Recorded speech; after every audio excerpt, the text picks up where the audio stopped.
Hi friends, உருண்டை எப்படி செய்யுதுன்னு பார்க்கலாமா? அரிசி மாவு உருண்டை.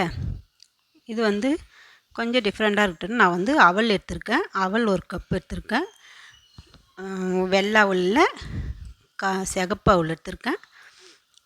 இப்போ வந்து ஒரு கிண்ண அளவுக்கு தேங்காய் துருவி வச்சுருக்கேன். இப்போ அந்த தேங்காய் வந்து லைட்டாக நெய் விட்டு வதக்கி எடுத்துக்கலாம். நம்ம எப்பவுமே இது வதக்கி போட்டால் அது வந்து உருண்டை வந்து நம்ம சாப்பிடக்குள்ள வந்து நல்ல ஒரு மணமாகவும் ருசியாகவும் இருக்கும். அதுக்காகத்தான் நான் வந்து இப்போது அதுமாரி பண்ணுறேன். ஒரு 3 ஏலக்காய் மிக்ஸி ஜாரில் போட்டு நான் 1 கப் அவல் எடுத்துருந்தேன்ல, அதை போட்டு ஒரு நல்லா ஓட்டிக்கலாம். ஒன்றும் பாதியமாக ஓட்டிக்கோங்க. கொஞ்சம் கொரப்பாக அரைச்சி வச்சுக்கலாம். இப்போ அரைச்சி எடுத்துக்கினேன். ஒரு 3 ஏலக்காய் அது கூடயே போட்டு அரைச்சிக்கோங்க. வாசனை அப்போ தான் இருக்கும். இப்போ வந்து தேங்காய் நல்லா வதங்கி வந்ததுக்கப்புறம் அந்த நுணுக்கி வச்சோம்ல அந்த அவல் கூடயே வந்து நம்ம தேங்காயையும் போட்டு மிக்ஸ் பண்ணிக்கலாம். வேர்க்கடலை வந்து 1/2 கப் அளவுக்கு நான் எடுத்திருக்கேன். இப்போ அதையுமே போட்டு உடச்சி எடுத்துக்கலாம் மிக்ஸி ஜாரில். அதை உடைக்கிறதுக்கு முன்னே என்ன பண்ணலாம், கொஞ்சம் லைட்டாக அந்த வெல்லம் எடுத்துருந்தால ஒரு 3/4 கப் அளவுக்கு நான் வெல்லம் உடச்சி வச்சுருக்கேன். அந்த உடச்ச வெல்லத்தை வந்து நான் அரைச்சி எடுத்துக்க போகிறேன். அடுப்பில் வச்சு கரைச்சிக்கலாம். இப்போ வந்து வேர்க்கடலை வந்து பொடி பண்ணிக்கினா அதையுமே மிக்ஸி ஜாரில் போட்டு நல்லா பொடி பண்ணிக்கோங்க. ஒன்றும் பாதியமாக.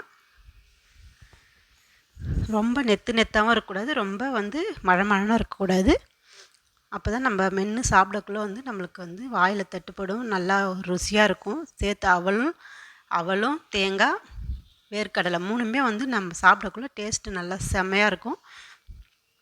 இப்போ நான் வெல்லத்தை கரைச்சி அப்படியே மேலோட்டமாக இருத்து ஊற்றிக்கோங்க. அடியில் மண் இருக்கும். வெல்லத்தை எப்போவுமே கரைக்கக்குள்ளே ஒரு 1/4 ஸ்பூன் அளவுக்கு தண்ணி விட்டு, அந்த வானலோ பாத்திரமோ எது வச்சாலும் அதில் 1/4 ஸ்பூன் தண்ணி விட்டு அதுக்கப்புறம் வெல்லத்தை போடுங்க. இல்லைனா வெல்லம் வந்து கருகிடும். இப்போ அப்படியே போட்டு நல்லா மிக்ஸ் பண்ணி எடுத்துக்கிறேன் நான். இப்போ வந்து 1/4 கிலோ அளவுக்கு அரிசி மாவு எடுத்துருக்கேன். கொஞ்சம் சால்ட்டு போட்டுக்கிறேன் நான். அது கூடயே உப்பு போட்டு பேசினே தான் வந்து நம்மளுக்கு அது ருசியாக இருக்கும். அந்த ஸ்வீட் வந்து நம்மளுக்கு எடுத்து கொடுக்கும். எப்பவுமே வந்து பூரணம் செஞ்சாலும் அதுலேயும் வந்து கொஞ்சம் ஒரு பிஞ்ச் அளவுக்கு உப்பு போடலாம். தண்ணி வந்து நல்லா கொதிக்க வச்சுக்கலாம். கொதிக்க வச்சு கை வச்சிடாதீங்க, கை சுட்டுடும். இந்த மாதிரி போட்டு ஸ்பூனால் வச்சு கிண்டி விட்டுனே இருங்க. கொஞ்சம் கொஞ்சமாக முண்டு ஊற்றுங்க. இந்த மாதிரி கிண்டி விட்டுனே இருங்க. இது வந்து கடை மாவு வந்து எப்பவுமே நம்ம அரிசி மாவு போட்டோம்னா கொஞ்சம் ஹார்டாக தான் இருக்கும் சொல்லுவாங்க தான். ஆனால் வேக வச்ச மாவு வறுத்த மாவுலாம் ஆனால் வந்து இருந்தாலும் ஹார்டாக தான் இருக்கும். இது வந்து வீட்டில் வந்து ஈர அரிசி அரைச்சின்னு வந்து அவிச்சு காய வச்சு சலித்து எடுத்து வச்ச மாவு இது.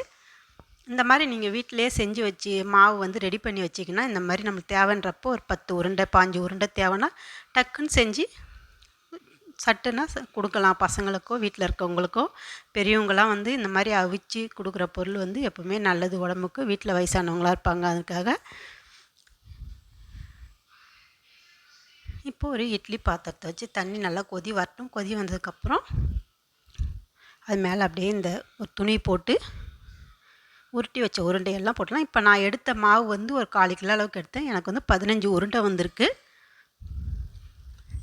அப்படியே மூடி வச்சிடலாம். ஒரு 10 நிமிஷம் அளவுக்கு அது வெந்து வரட்டும். நல்லா வந்துடுது. ஓப்பன் பண்ணி பார்த்தா அந்த நெய் வாசனையும் வேர்க்கடலை எல்லாம் சேர்ந்து வேகக்குள்ளே வந்து நல்ல ஒரு மணமாக இருக்குது. இந்த மாதிரி நீங்களும் உங்கள் வீட்டில் ட்ரை பண்ணி பாருங்கள். கையை சட்டுன்னு வச்சுடாங்க. இந்த மாதிரி ஒரு ஸ்பூனோ இல்லைனாக்கா எதனா ஒரு கரண்டி எதனா வச்சு எடுங்க. இந்த மாதிரி வந்து உருண்டை உடையக்கூடாது. எடுத்தால் அப்படியே பன்னு மாதிரி இருக்கும். இந்த உருண்டை பாருங்கள், தளன்னு இருக்குது. ஆறுச்சுன்னா கரெக்டான பதத்துக்கு வந்துடும். இந்த மாதிரி உங்கள் வீட்லேயும் ட்ரை பண்ணி பாருங்கள். ட்ரை பண்ணி பார்த்துட்டு நீங்களும் இந்த மாதிரி உருண்டை செஞ்சுருப்பீங்க. ஆனால் என்னுடைய மெத்தடில் ஒரு தடவை ட்ரை பண்ணி பாருங்கள். ட்ரை பண்ணி பார்த்துட்டு எப்படி இருந்தது சொல்லுங்கள். கமெண்ட் பாக்ஸில் கமெண்ட் பண்ணுங்கள். பாய்.